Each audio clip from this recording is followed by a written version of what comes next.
The Galactic Council of Superior Species had always prided itself on being the pinnacle of evolutionary achievement. Their massive space station, shaped like a pretentious geometric flower, floated majestically in neutral space, broadcasting superiority across 17 dimensions.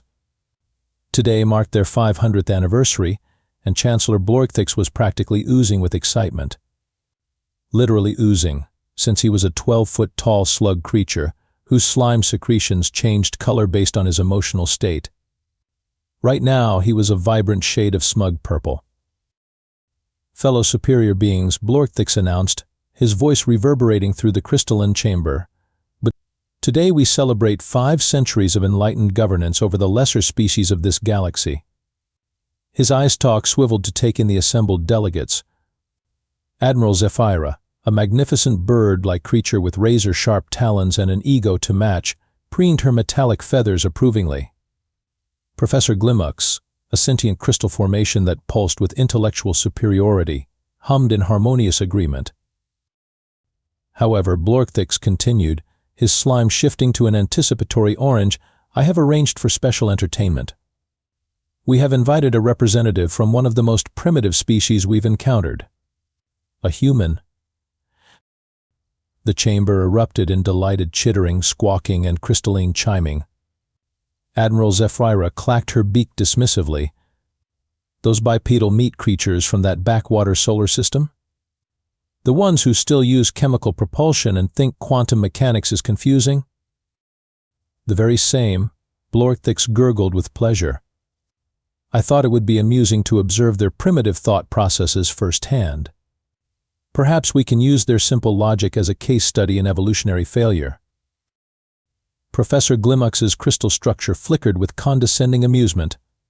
"Fascinating from an anthropological perspective. I've reviewed their cultural transmissions. They appear to solve complex problems by hitting things with rocks or, in more advanced cases, bigger rocks." The council members exchanged knowing looks.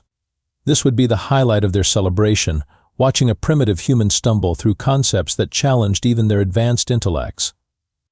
They had sent the invitation as a joke, never expecting acceptance. When the response came back, a simple "sure" sounds fun. Jake Morrison, they assumed it was exactly the kind of unsophisticated response they expected. What they didn't know was that Jake Morrison had been specifically chosen for this assignment. While they were preparing their intellectual superiority displays, Jake was reviewing detailed intelligence reports on every council member, their species histories, the technological capabilities, and most importantly, their psychological weaknesses. But the council didn't need to know that. Yet. Jake Morrison stepped off the transport shuttle with the casual demeanor of someone arriving at a neighborhood barbecue rather than the most significant alien diplomatic facility in the galaxy. He was disappointingly average-looking by human standards, medium height, brown hair slightly messed up from the journey, but wearing what appeared to be standard Earth business attire. The council members had expected someone more primitive, perhaps carrying crude weapons or wearing animal skins. Chancellor Blorkthix slithered forward, his massive form designed to intimidate lesser beings. His slime had shifted to an authoritative gold color. "Human Jake Morrison, you stand before the Galactic Council of Superior Species. Be honored that we have granted you audience in our sacred chamber." Jake looked around the impressive crystalline architecture, the floating platforms, the impossible geometric designs that bent space itself. Nice place. Very shiny. Must be a nightmare to clean, though. He pulled out his phone and took a selfie. "Mind if I document this for the folks back home?" Admiral Zephyra's feathers ruffled with irritation. "You dare treat this sacred space as some tourist attraction?" Her voice was designed to strike fear into the hearts of lesser beings. "Oh, sorry. Our photos not allowed. I should have asked first." Jake looked genuinely apologetic, which somehow made it worse. "I'm just excited to be here. Not every day you get invited to space by aliens who think they're better than everyone else." The casual way he said it made Professor Glimux's crystal formation flicker uncertainly. "I beg your pardon?" "Well, that's what this is, right? You invited me here to show off how superior you are. Kind of like when my neighbor invites people over to see his new car. Except instead of a car, it's your entire civilization, and instead of being impressed, I'm mostly curious about your waste management systems. Chancellor Blorkthix's slime shifted to a confused yellow-green. Waste management? Yeah, I mean, you've got this massive station, thousands of beings from different species. The logistics alone must be staggering. Do you have separate facilities for different biological requirements? How do you handle atmospheric needs? Energy consumption? Food distribution? I'm assuming you don't all photosynthesize. Admiral Zephyra screeched in frustration. We did not bring you here to discuss plumbing, primitive. Jake nodded thoughtfully. Fair point. What did you bring me here to discuss?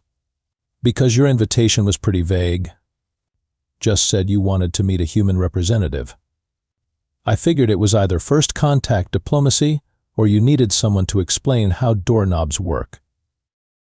The council members exchanged uncomfortable glances. This wasn't going according to plan. The human was supposed to be intimidated, confused, overwhelmed by their superiority. Instead, he was asking practical questions and making jokes that somehow felt like insults. Professor Glimux attempted to regain control. We brought you here to observe human cognitive processes, to study how a primitive mind approaches complex galactic issues. Awesome, Jake said cheerfully. I love complex problems. What have you got? Chancellor Blorkthix decided to skip ahead to the intimidation portion. Perhaps you would like to see our military capabilities? Our territorial claims? To understand the scope of power you are dealing with? Jake's eyes lit up with genuine interest. Absolutely. I'd love to see how you guys handle security and defense. Always fascinating to see different approaches to strategic thinking. As they began their tour of the Council's impressive military displays, none of them noticed Jake's casual questions were becoming increasingly specific, or that he seemed to be taking mental notes of everything they were so proudly showing off. The tour of the Council's military wing had been educational, though not in the way the aliens intended. Jake stood before a massive holographic display showing the Council's territorial control, their fleet positions, and defensive installations. Chancellor Blorkthix oozed with pride, his slime now a brilliant imperial purple. Behold, human, the scope of our dominion. 47 star systems under our direct control, with defensive capabilities that have never been breached in 3 centuries. Jake studied the display with the focused attention of someone doing a crossword puzzle. Very interesting deployment pattern. Very traditional. I notice you've got your main fleet concentrated around your core systems. Admiral Zephyra puffed up with pride. The Talon formation is the most sophisticated military deployment in galactic history. Our positioning ensures maximum protective coverage. Jake tilted his head. But doesn't that leave your outer territories vulnerable to rapid strike and retreat tactics?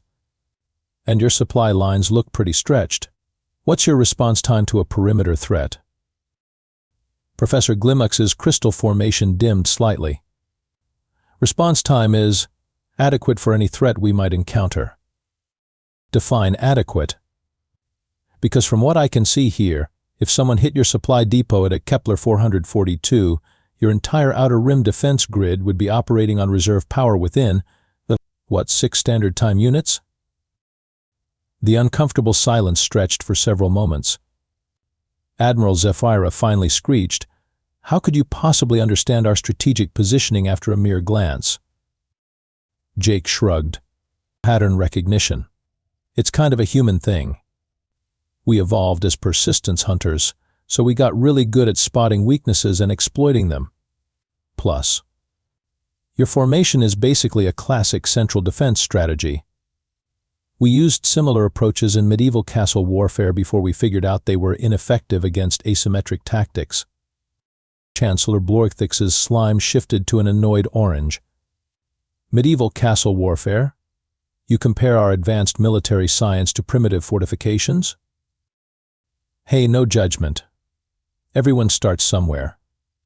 We just happened to start by trying to kill each other more efficiently, so we learned some things about defense vulnerabilities early on. Jake pointed at another section of the display. Like this bottleneck at the Procyon junction. That's a single point of failure for your entire communications network, isn't it? Professor Glimux was now pulsing with agitated light patterns. The communications array is protected by our most advanced shielding technology. Right, but what happens if someone doesn't attack the array directly? What if they just disrupt the quantum entanglement field generating the connection? You know, create a small artificial gravity well at the focal point? The alien stared at him. Admiral Zephyra spoke carefully. That would be theoretically possible, but would require technology far beyond anything possessed by primitive species. Jake nodded agreeably. Oh, sure, we couldn't do anything like that. We're way too primitive. He paused, looking at another display. Quick question about your energy distribution, though. You're using a centralized fusion core system, right? Very efficient. What's your redundancy protocol if the primary core goes offline? Chancellor Blorgthix was becoming distinctly uncomfortable, his slime now a worried blue-green. We have backup systems, naturally. But they're smaller capacity backups, designed for emergency lighting and life support, not full operational capability. So if someone hypothetically caused your primary core to cycle into safety mode, your station would be operating at maybe 15% capacity? How could you possibly know the specifications of our power systems? Professor Glimux demanded, his crystal structure now flickering rapidly with alarm. Jake smiled innocently. Lucky guess? The council members were beginning to realize that their primitive guest was asking suspiciously specific and well-informed questions that were making them very uncomfortable about vulnerabilities they thought were secret. Perhaps, Chancellor Blorgthix said slowly, we should discuss why you are really here, human Jake Morrison. Jake's smile widened. I thought you'd never ask. Chancellor Blorgthix's slime had shifted through several alarming colors before settling on a distinctly nauseous green. What exactly are you implying, human? Jake pulled out his tablet, a gesture so casual it was almost insulting. Well, since you asked, I've been wondering why a council of superior species would invite what you obviously consider a primitive representative to your most secure facility. Either you're really bad at risk assessment, or you genuinely believed humans were too stupid to be a threat. Admiral Zephyra's talons extended menacingly. Are you threatening the Galactic Council? Me? Threatening? No. Jake waved his hand dismissively. I'm just a guy who got invited to a space station. But since we're talking about threats, maybe you'd be interested to know that your invincible fleet has been under observation by Earth for the past 14 months. The chamber fell silent, except for Professor Glimux's increasingly frantic crystalline chiming. Jake tapped his tablet, and a holographic display materialized, showing detailed scans of Council fleet movements, personnel rotations, and tactical formations. See? Mia. The funny thing about being underestimated is that nobody bothers to watch for surveillance from species they consider primitive.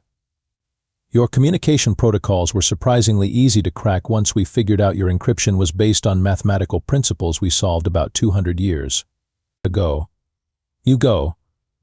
Chancellor Blorgthix's slime was now cycling rapidly between colors of confusion, anger, and growing fear.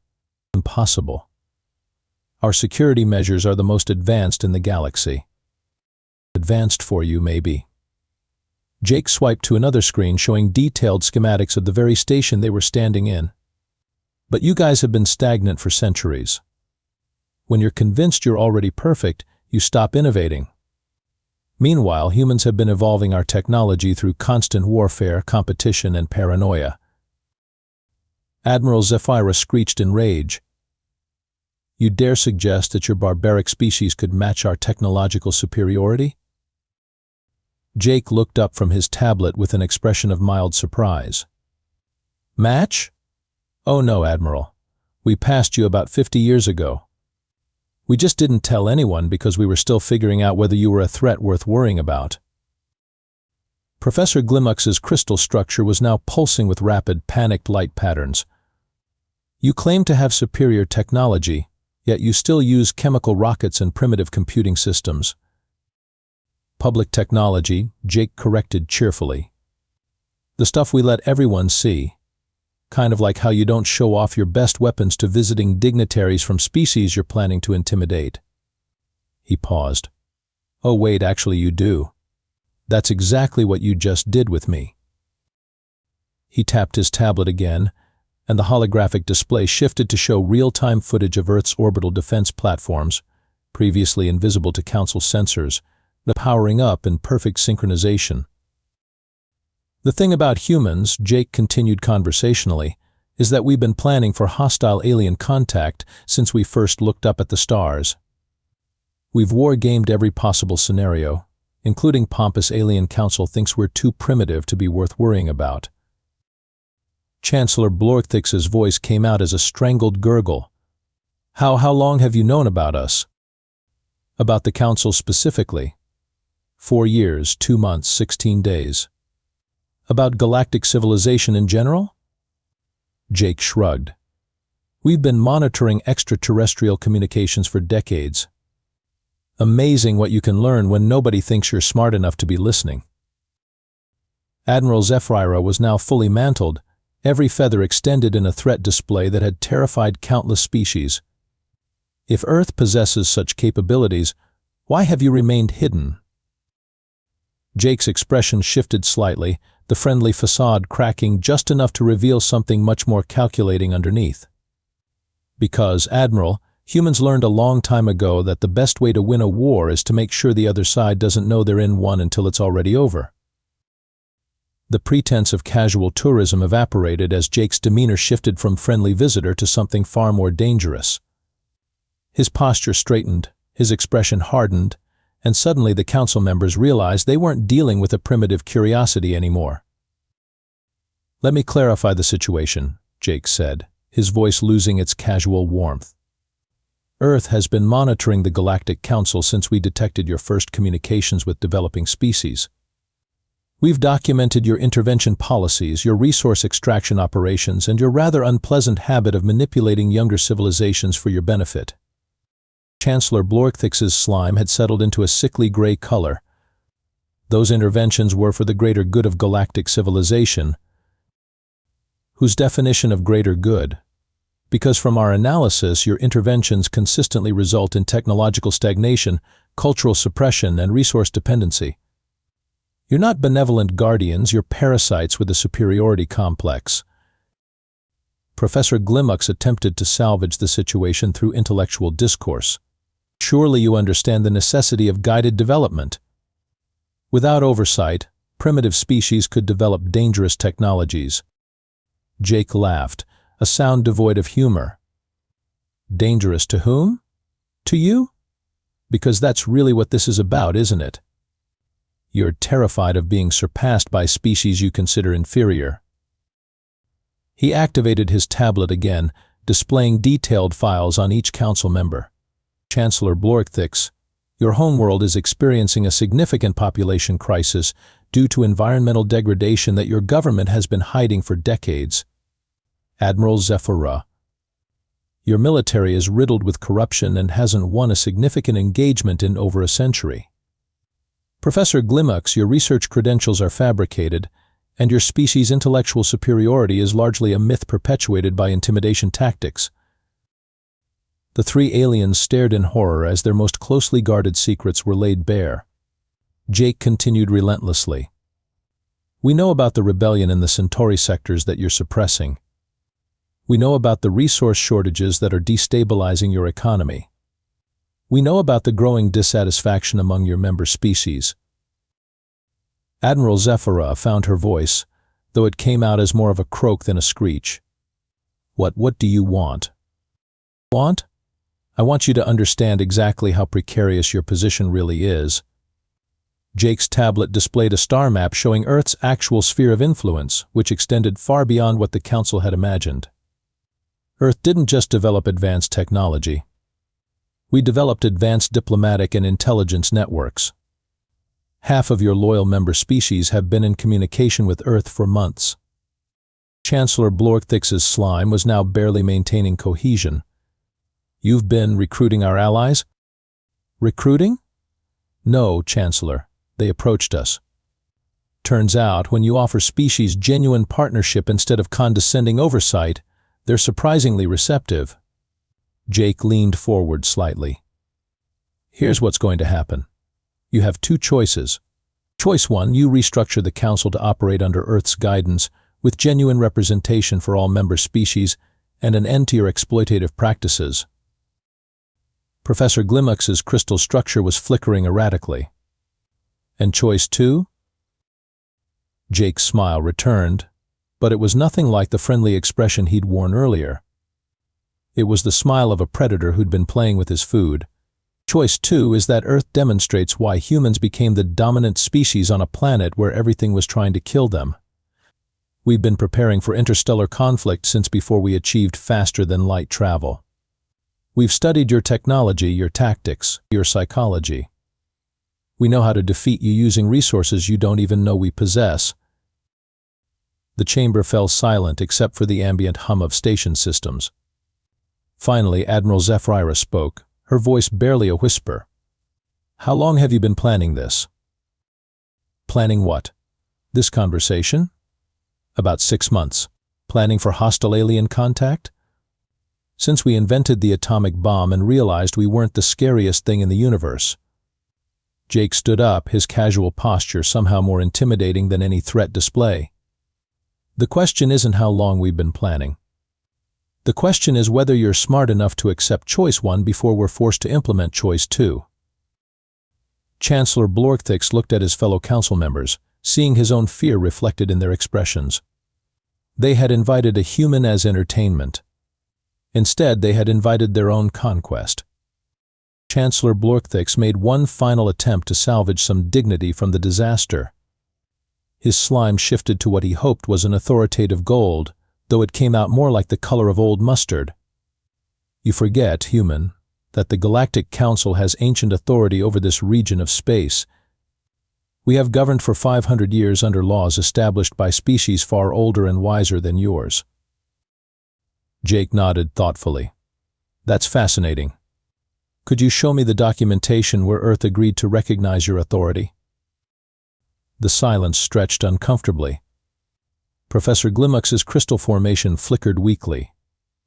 Well, naturally, primitive species don't participate in the formal recognition process until they achieve sufficient development. So you're saying Earth never consented to your governance? Jake's voice was pleasant, conversational, and absolutely terrifying in its implications. You just decided you had authority over us without bothering to ask. That's not governance, that's imperialism with better marketing. Admiral Zephyra made one last desperate play. Even if your claims about Earth's capabilities are true, you are outnumbered hundreds to 1. The Council represents dozens of species across multiple sectors. Jake pulled up his tablet one final time. Actually, Admiral, let me show you the current political situation. The holographic display showed the galaxy with updated territorial markers. Nearly 60% of the Council's former allies now showed Earth diplomatic flags. It turns out when you offer people actual equality instead of condescending protection, they're eager to switch sides. Chancellor Blorkthix's slime had given up on maintaining any dignified color and was now a defeated gray. What are your terms? Jake activated a prepared document. The Treaty of Mutual Cooperation and Oversight. The Council maintains local administrative functions under Earth oversight. Human advisors will be stationed at all major Council facilities to ensure compliance with new governance standards. All exploitative practices cease immediately. For all, suppressed species receive full representation and self-determination rights. And if we refuse? Professor Glimux asked, though his diminished flickering suggested he already knew the answer. Then you'll discover why humans went from throwing rocks to splitting atoms in less than 1,000,000 years of evolution. And why we've spent the last century preparing for exactly this scenario. The treaty materialized in the chamber's holographic displays, detailed and comprehensive. It was clear this wasn't something Jake had improvised. This was the result of years of careful planning and preparation.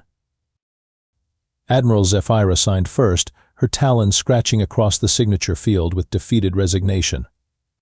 Professor Glimux's crystal formation pulsed once in acceptance, his quantum signature registering agreement. Finally, Chancellor Blorithix extended a slime tendril to complete the signing, his color now a permanent shade of surrender. Jake smiled, and for the first time since the conversation had turned serious, it looked genuinely friendly again. Excellent. I want to thank you all for this educational experience. It's been fascinating to see how galactic governance operates, and I'm sure Earth will find your administrative expertise valuable in the transition. He began packing up his tablet with the casual efficiency of someone finishing a routine business meeting. Oh, one last thing. I should probably mention that my friendly, bumbling tourist act back there? That was just my diplomatic persona. I'm actually one of Earth's more tactful negotiators. The Council should feel honored they got to surrender to someone who was being nice to them. As Jake headed toward the exit, he paused and looked back at the three aliens who had just realized they'd been outmaneuvered by a species they'd considered primitive. Thanks again for the invitation. Earth's really looking forward to our new partnership. The door closed behind him with a soft hiss, leaving the former rulers of the galaxy to contemplate their new reality.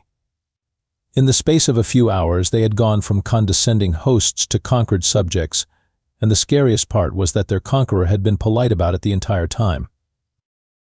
Outside the chamber, Jake pulled out his communicator. Mission accomplished. The Council has agreed to terms, Earth control. You can begin Phase 2 of the integration protocol. The Galactic Council of Superior Species had invited a human as a joke.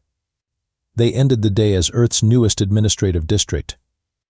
And somewhere in the back of their minds, they couldn't shake the feeling that Jake Morrison had been looking forward to this conversation much longer than he'd let on.